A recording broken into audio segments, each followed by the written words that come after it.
Michael Molenda here, Editor-in-Chief of Guitar Player Magazine at Center Staging in Burbank, California, where I'm getting a kind of a sneak peek of the new Roland Blues Cube.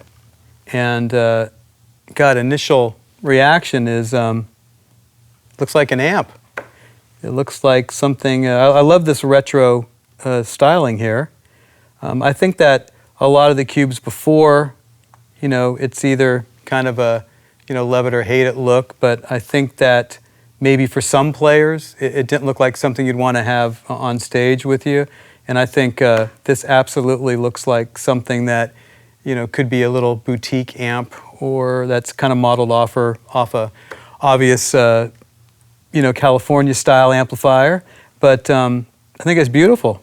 It feels good, and it's a light. That's another thing. And then the sound.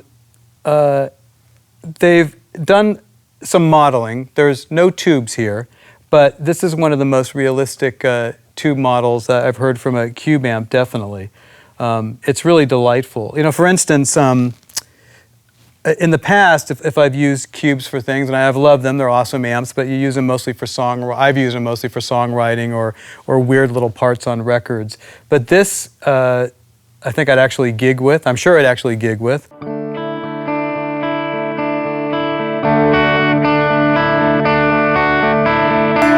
Starts to rock up a bit, and if I crank the volume and pick harder, it's just awesome.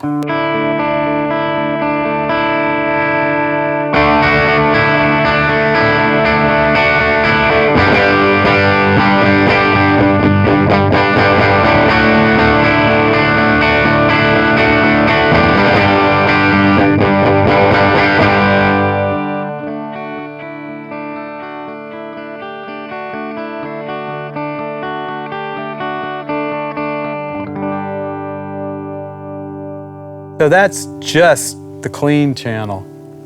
And I think that's just beautiful.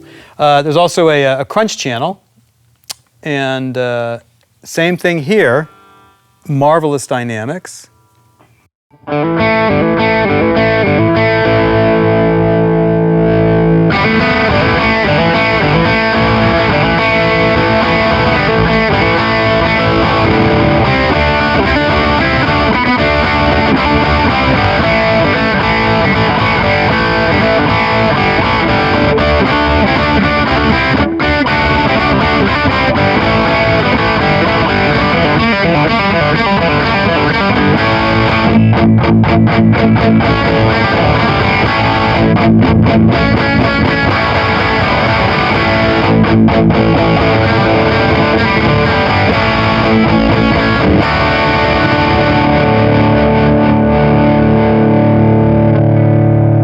So you got to dig that. That sounds like everything I would get at just about any tube amp that I would bring on stage with me.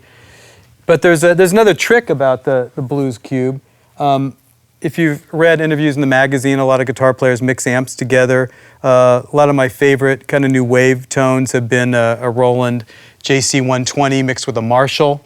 And on the Blues Cube, with one little button, you can mix both the clean channel and the crunch channel together and kind of layer it all on your own. So here's and also using the volumes on each channel, you can kind of mix the balance of the crunch with the clean. So I'm on both channels now.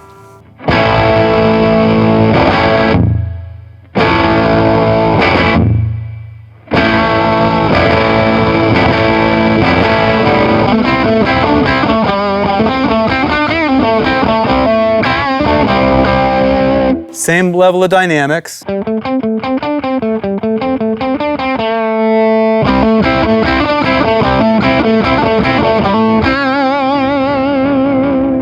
And even one more trick, I can hit boost on the crunch channel or the clean channel, even get more aggressive.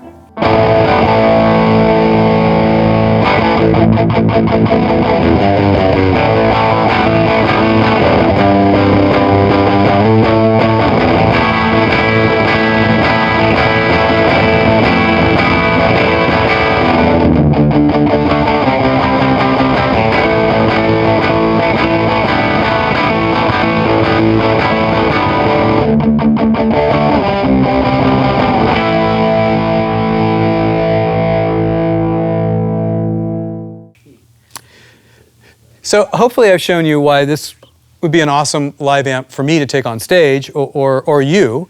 And as far as recording goes, because it's not all about just getting your yayas out on stage, there's a USB out, and all of the technology in here, the Roland Tube Logic technology that makes this amp sound so dynamic and powerful on a live stage, is absolutely translated right through that USB cable into your DAW. So you can get sounds up that you love when you're out there rocking the clubs, and those sounds can be absolutely translated right to a DAW, which, if that sounds dumb, then if you've ever tried to have mic your amp in a studio and get exactly what you're hearing on stage, you know what I'm talking about. The ability to go right out the USB port and get exactly what you've set here and here in the room, that is one awesome advantage. Another really cool advantage about the Blues Cube is it's got a power attenuator right on it. It's got power control. You can go from half a watt all the way up on the stage model here, you can go all the way up to 80 watts. The artist model is 60 watts. And this, the stage amp has tremolo, the artist model does not. But once again, it's like when you're in situations where you're playing parties, or you're playing a big stage, or you're playing a club, power's kind of pretty important. You want to make sure that the audience can hear you and that you feel good about what's coming out of the amplifier, but you don't want to overwhelm the band or your singer or the room. So the ability to be able to kind of get this at all different volumes is really helpful. And the cool thing is, because the modeling technology is right there for you. It's not changing based on tubes warming up or getting hotter, or you're sweating on them, or somebody's spilling beer on them. That when you switch from like a half watt up to 80, the sound that you heard at a half watt, allowing for the volume of course, is the same sound that you have as 80 watts. So you don't have to really tune your own ears to wherever you're at. You can play at a coffee house and then bring this out on a huge stage outdoors. Of course, you're going to play at the coffee house at half a watt. You bring this up to 80 watts on the big stage, and it's going to sound like you. There's nothing that you have to really do to, futz around and make sure that you're still hearing the same sound. It's there.